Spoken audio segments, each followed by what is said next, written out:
Nous abordons donc la deuxième partie de notre émission et nous avons le plaisir de recevoir ce matin, ce midi même, aujourd'hui en tout cas, deux invités. Il s'agit de Rosemarie Taupin-Pélican, présidente de l'AFCA, l'association des victimes de la catastrophe aérienne du 16 août 2005. Bonjour madame. Bonjour, bonjour à tous les auditeurs de Radio Sud-Est. Et à vos côtés, Hervé Pinto, vous êtes le président du collectif Justice Matinique. Bonjour monsieur Pinto. Bel bonjour Matinique, merci. Merci à tous les deux d'avoir accepté notre invitation. Alors vous êtes ici pour nous parler de votre actualité, plus singulièrement de l'alliance que vous avez récemment officialisée à Saint-Joseph, le Lyonnage, l'AFCA, la Sopamar et le collectif Justice Matinique. Trois associations unies pour la défense des droits humains et contre les injustices. Vous avez donc décidé de faire front commun. Donc l'union fait la force, on a coutume de le dire. Et cette force, vous entendez la mettre en œuvre pour dénoncer les injustices dont sont victimes les Martiniquais. Alors, Madame Taupin-Pélican, le crash de 2005 est bien évidemment dans toutes les mémoires. 152 Martiniquais et 8 membres d'équipage ont péri dans la catastrophe aérienne du 16 août 2005 au Venezuela. Avant de nous expliquer les raisons qui vous ont conduit à rejoindre ce Lyonnage, pouvez-vous nous rappeler en quelques mots où en est le dossier judiciaire 15 ans après le drame? Alors, 15 ans après le drame, nous sommes encore dans une impasse parce que depuis 2015, le juge d'instruction a estimé que son travail était terminé par un non-lieu, ce qui signifie pas de procès, puisque pas de coupables si ce ne sont les pilotes. Et les pilotes étant morts, donc fini, rentrez chez vous et on n'en parle plus. Le problème, c'est que nous avons dans le dossier beaucoup d'éléments qui nous permettent de penser qu'il y a bien d'autres responsables que ceux-là, puisqu'ils sont en bout de chaîne. Il y a en amont des responsables, mais malheureusement, la justice a toujours mené une enquête à charge contre les pilotes, en laissant délibérément de côté les vrais responsables. Et là, ces responsables, selon vous, qui sont-ils? Alors, les responsables, ils sont nombreux. Les responsables, ils sont nombreux. Ils font partie de ce qu'on appelle la chaîne de responsabilité. Alors, il y a d'abord et surtout la DGAC française. Pourquoi? Parce que DGAC, rappelez-vous. La DGAC, c'est la Direction Générale de l'Aviation Civile. Alors, quand on prend un avion, on n'a pas l'habitude de se poser la question de savoir si c'est un avion sain, s'il n'est pas sain, s'il arrivera, s'il n'arrivera pas. C'était cela avant 2005. Mais dans le cas qui nous concerne, c'est un avion qui vient de Colombie. On sait où est la Colombie, on sait quelle histoire, je ne vais pas rentrer dans les détails, mais en tout cas, il est manifeste que c'était un avion pourri parce que la compagnie n'avait plus aucun moyen financier. Quand je dis aucun, même pas de quoi payer ses pilotes, ses employés. Depuis 6 mois, ils n'avaient pas été payés. Donc, bien évidemment, quand c'est comme ça, la maintenance n'est pas assurée. Donc, malgré tout cela, la DGAC a donné un droit de trafic entre Martinique et Panama et Guadeloupe, Panama. Voilà. Donc, ça, c'est un responsable qui est dans le dossier, mais que nous n'avons malheureusement pas pu attaquer sur le plan pénal, puisqu'il n'y avait pas de texte en 2005. Et on a été obligé de faire la procédure sur le plan administratif. Donc, premier responsable à nos yeux. Ensuite, bien évidemment, la compagnie, pour les raisons que j'ai déjà plus ou moins évoquées. Il y a aussi, et surtout encore, au Panama, la société plutôt qui a fait le handling, c'est-à-dire l'assistance au sol, donc qui a surchargé l'avion, parce qu'il est clair aujourd'hui que l'avion était en surcharge. Nous avons eu, il y a à peu près 6 mois, un nouvel expert qui nous a fait une nouvelle étude sur la masse de l'avion et sur tout ce qu'on appelle en fait le devis de masse et de centrage, et qui nous dit que l'avion ne serait jamais arrivé en Martinique. Alors, lorsque nous sommes allés devant la chambre de l'instruction il y a 1 an, parce que nous ne voulions pas justement que ce dossier soit refermé en l'état, le juge a fini par admettre qu'il y avait un souci et il a accepté un complément d'expertise sur la masse de l'avion. Il veut voir le lien qu'il y a entre la masse de l'avion, c'est-à-dire le poids global, et la catastrophe. Mais ça, on sait déjà. Alors, imaginez imaginez que vous tuez quelqu'un, vous lui donnez un coup, la personne meurt.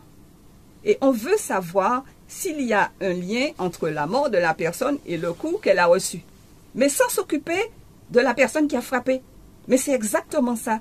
On ne s'intéresse pas du tout à la société qui a surchargé l'avion. On veut nous faire croire que ce sont les pilotes. Or, tout le monde sait, nous avons longuement discuté avec ceux qui font l'assistance au sol en Martinique, et nous avons eu le culot, je dis bien le culot, le vice-président de l'association et moi, nous avons eu le culot d'aller au siège de cette société au Panama. Et vous savez ce qu'on nous a dit? Ben, ni l'État français, ni la justice française ne nous demandent rien. Alors, vous n'êtes pas notre interlocuteur. Pourquoi on vous dirait quoi que ce soit, puisque la justice ni l'État ne nous posent pas de questions? Alors, là encore, voilà des responsables qui ne sont pas inquiétés, sans compter l'agence de voyage en Martinique, qui a pris la tâche de cette compagnie-là par le biais d'un broker dont on sait qu'il n'est pas non plus, en fait, que c'est un filou de première classe. Hein. Et donc, il y a aussi Boeing, puisqu'il y a eu il y a eu une étude du dossier, en fait, au Panama. Il y a eu au Venezuela une enquête technique. Et les enquêteurs du Venezuela ont estimé qu'il y avait effectivement un problème de déclenchement des alarmes dans le cockpit. Ce qui signifie que lorsque les pilotes ont reçu cette alarme, ont entendu cette alarme qui disait que l'avion allait décocher, ben que l'avion était déjà en perdition depuis un moment et que tout ce qu'il pouvait faire comme action n'aurait pas eu comme conséquence de récupérer ni l'aéronef évidemment et ni les 152 vies des Martiniquais. Donc il y a toute une série de responsables et on se demande pourquoi. Pourquoi l'État français ne veut pas nous dire la vérité? Parce qu'au lendemain du crash, même le jour du crash, vous avez tous les ministres, tous les chefs d'État, les procureurs, et tous ces gens-là nous disaient qu'une chose, soyez tranquilles, soyez sereins, on va vous dire, on est en droit de vous dire ce qui s'est réellement passé ce 16 août 2005. Pourquoi les 152 Martiniquais ne sont pas rentrés chez eux? Or, force est de constater que pendant ces 15 ans, je dis bien 15 ans, au contraire, on a tout fait pour dissimuler la vérité. Alors, il y a le Haut Commissariat à l'ONU qui est en charge des droits de l'homme et qui dit que le droit à la vérité signifie le droit de connaître la vérité absolue et complète quant aux événements qui ont eu lieu, aux circonstances spécifiques qui les ont entourés et aux individus qui y ont participé, y compris les circonstances dans lesquelles les violations ont été commises et les raisons qui les ont motivées. Donc, nous sommes dans nos droits. Alors, je me demande à quoi sert la journée du 24 mars, journée internationale pour le droit à la vérité, alors qu'en fait, nous demandons depuis 15 ans cette chose élémentaire qui est la vérité. Alors, en tant que présidente de l'AFCA, Madame Topin-Pélican, pourquoi avez-vous décidé de rejoindre ce lionnage contre l'injustice, justement pour pouvoir permettre des avancées dans ce dossier? C'est comme vous disiez tout à l'heure, quand on est ensemble, quand on est plus nombreux, on est plus fort. Donc, nous avons un véritable problème avec cette justice-là, qui refuse de nous donner la vérité, ainsi que je le disais. Nous avons une chose encore plus grave, dont je n'ai pas encore parlé aux médias, c'est qu'au départ, on nous a fait une enquête pour... on nous a fait une enquête, alors le terme m'échappe, pour homicide involontaire. Et quand on fait une enquête pour homicide involontaire, au cours de l'instruction, on a de nouveaux éléments.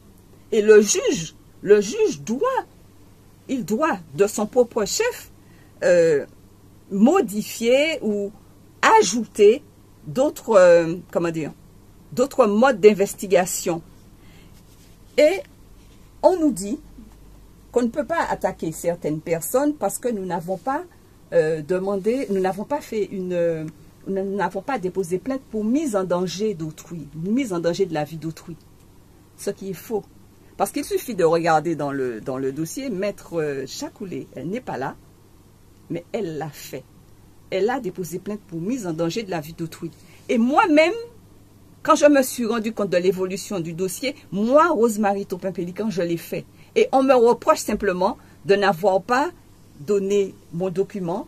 Ma demande, elle a été déposée au greffe du tribunal, mais j'aurais dû la donner au greffe, mais dans la section qui est chargée de cette enquête-là. Vous voyez comment on se fout de la gueule du monde? Alors donc, comme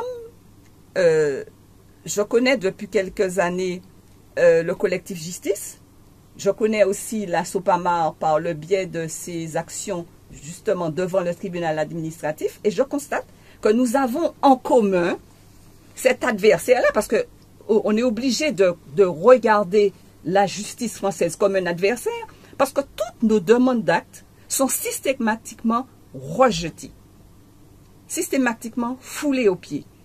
Et non seulement ça, avec un mépris tel que vous ne pouvez pas imaginer, et cela, même quand on a un juge local. Parce que le premier juge dans cette affaire-là, c'était un juge martiniquais, M. Cantinol. C'était le plus arrogant de tous. Il a vraiment plombé le dossier de l'avocat, parce que dites-vous bien que les juges qui sont arrivés après n'ont fait que regarder les conclusions. Ils ne vont pas se retaper 60 000 pages de dossier. Donc, nous avons en commun ces problèmes-là, le non-respect de nos droits fondamentaux. Et pour moi, il était évident que ce liénage-là ne pouvait que faire avancer notre quête de vérité, qui est la même. Chacun son combat, mais un combat commun contre l'injustice. Monsieur Pinto, vous êtes le président du collectif Justice Martinique. Présentez-nous en quelques mots, très brièvement, ce collectif. Alors, bien le bonjour à toutes les personnes qui nous écoutent, peut-être même au-delà de la Martinique. Alors, pour faire court, le collectif Justice Martinique, c'est une association de justiciables. C'est-à-dire que nous sommes là pour aider, pour accompagner les personnes humaines en souffrance. Parce que, vous savez, nous sommes dans une société. La Martinique n'est pas indépendante. La Martinique, elle est, pour l'instant, on ne sait pas ce qui va se passer dans les années à venir, mais pour l'instant, la Martinique est un département administré militairement, économiquement, par la France. Donc, la France a implanté son drapeau ici, et donc, nous sommes tenus par les règles de droit français. Et il y a des personnes humaines en souffrance, et les gens se rendent bien compte que on ne peut pas faire confiance au système, et que malgré l'arsenal juridique et institutionnel qui est mis en place en France hexagonale comme en Martinique, eh bien, la cause des gens n'est pas entendue. Là, l'avocat vous a fait la démonstration qu'il y a un problème réel, mais au-delà de tout ça, parce qu'il y a un tas de problèmes en Martinique, vous le savez, vous suivez l'actualité, il y a un problème de chlordécone, il y a un problème au niveau de la réparation contre le crime de l'esclavage, il y a un problème au niveau de la santé, les hôpitaux, les problèmes sont multiples, il y a les terres volées, il y a un tas de problèmes.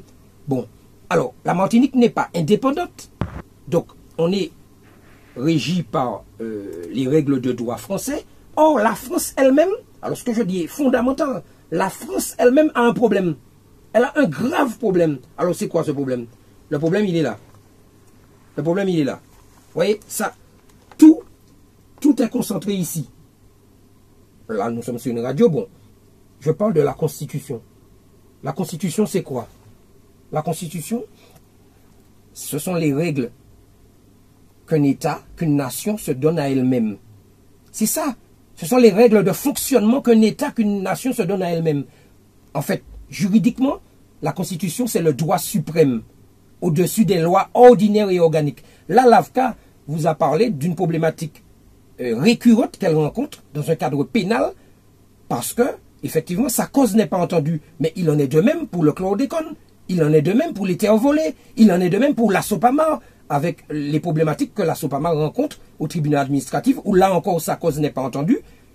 Un peu, quelques minutes avant, vous parliez du problème du Covid ici. J'entendais les problèmes du Covid, etc.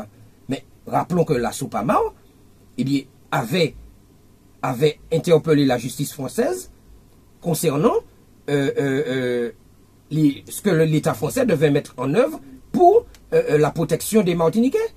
Eh bien, la SOPAMA avait par exemple demandé le port du masque. Eh bien, la SOPAMA a été condamnée par la justice française pour avoir demandé qu'on impose le masque. Aujourd'hui, là où nous parlons, nous sommes en septembre, ben, le masque est obligatoire. Et on prend une amende si on ne met pas le masque. Alors regardez un petit peu l'incohérence de ce système.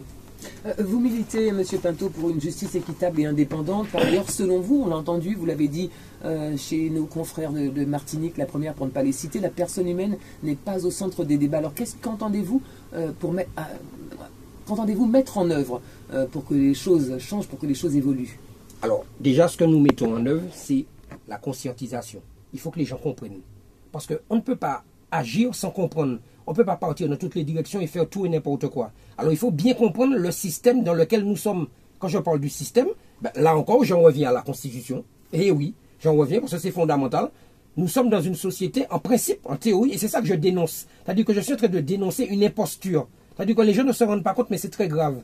Nous sommes dans une société de droits et de devoirs. Alors, de manière récurrente, le système nous impose des devoirs. On a le devoir de payer l'impôt, on a le devoir de ci, de ça. Mais on parle très peu, on ne parle que très peu des droits. Or, nous avons des droits fondamentaux. Et en fait, quand on vous dit la loi n'est qu'un élément du droit. En fait, au-dessus de la loi, il y a les droits humains, la personne humaine. Et ces droits fondamentaux, ils sont bafoués. Voilà. Et c'est-à-dire que dans leur constitution à eux, eh bien, il y a ce qu'on appelle les droits de l'homme. Les droits humains, les droits de l'homme et de la femme. Bon, à l'époque, en 1789, c'est vrai, nos ancêtres avaient les chaînes aux pieds. C'est vrai, rappelons-le. Donc ça veut dire que les droits de l'homme n'ont pas été faits pour nous afro-descendants. Mais il n'empêche que, aujourd'hui en 2020, qu'on le veuille ou non, le droit français s'impose ici, je l'ai dit. Donc ça veut dire que nous sommes des personnes humaines, on l'affirme.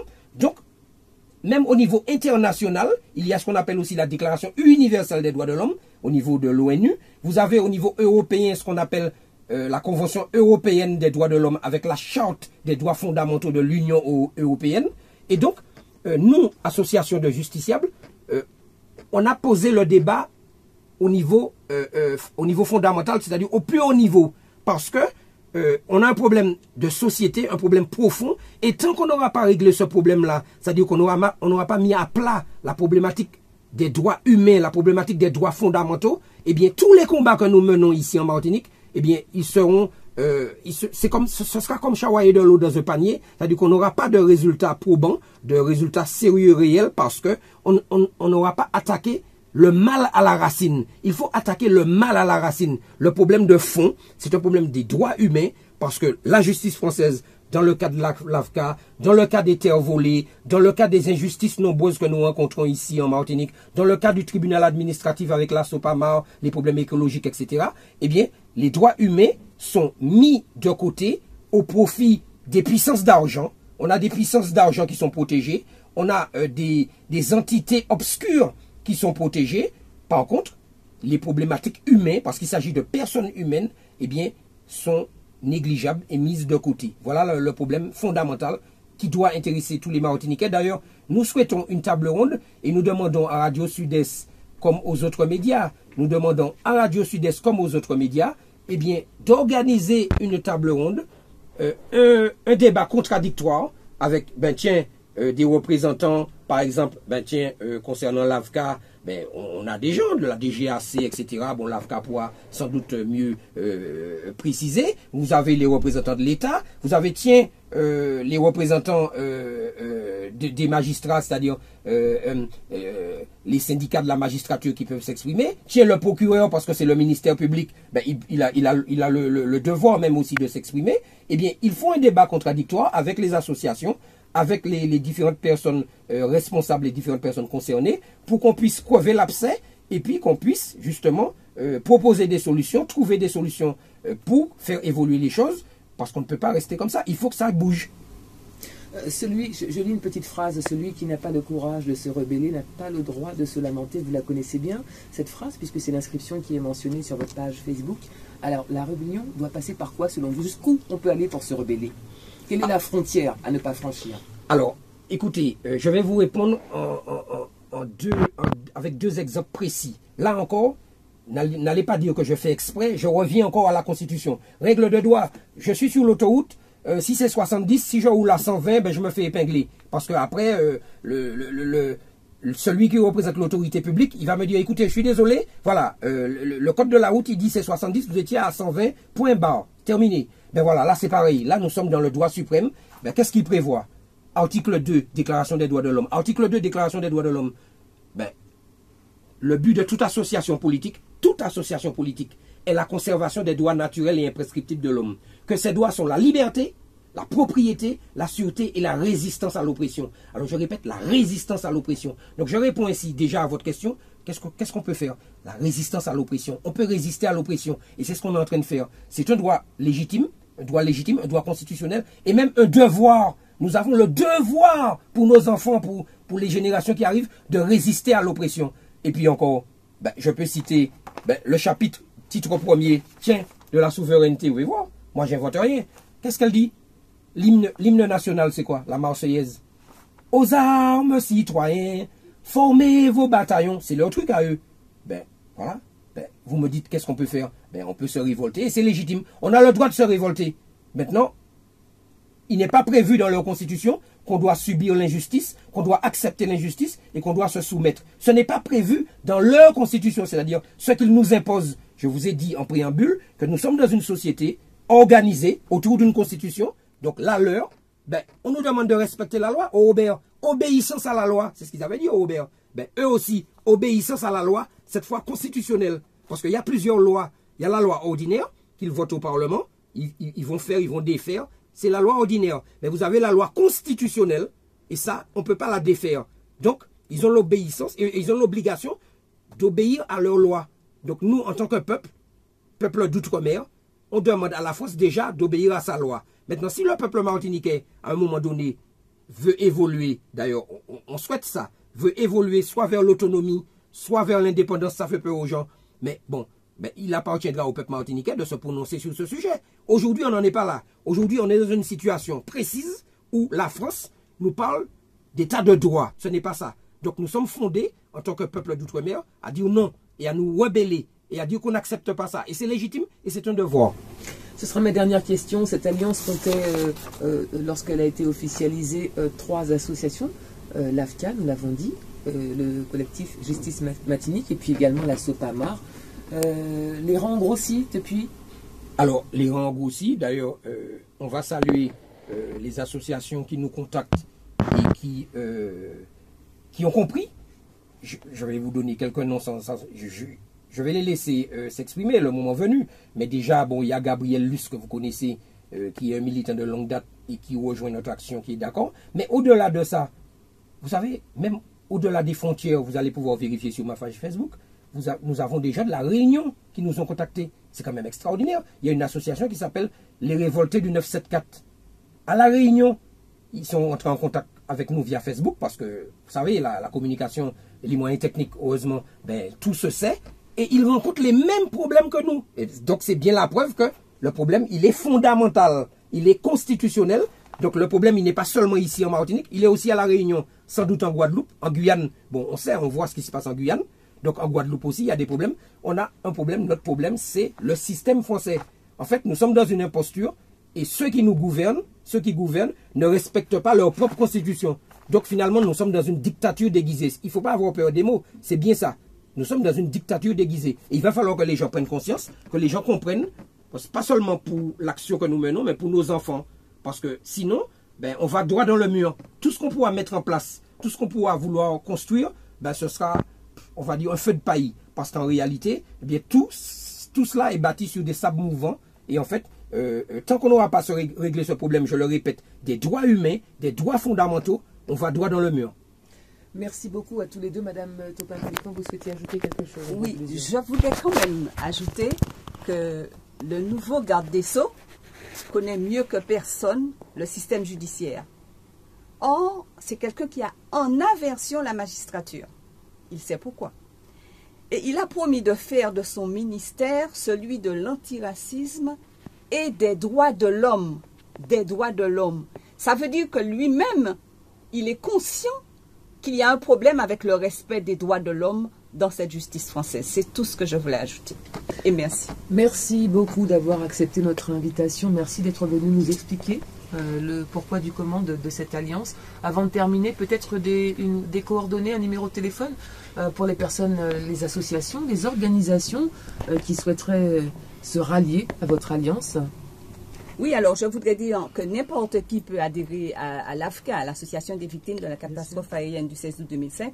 Pas besoin d'avoir perdu des proches parce que c'est une affaire qui concerne en fait toute la Martinique.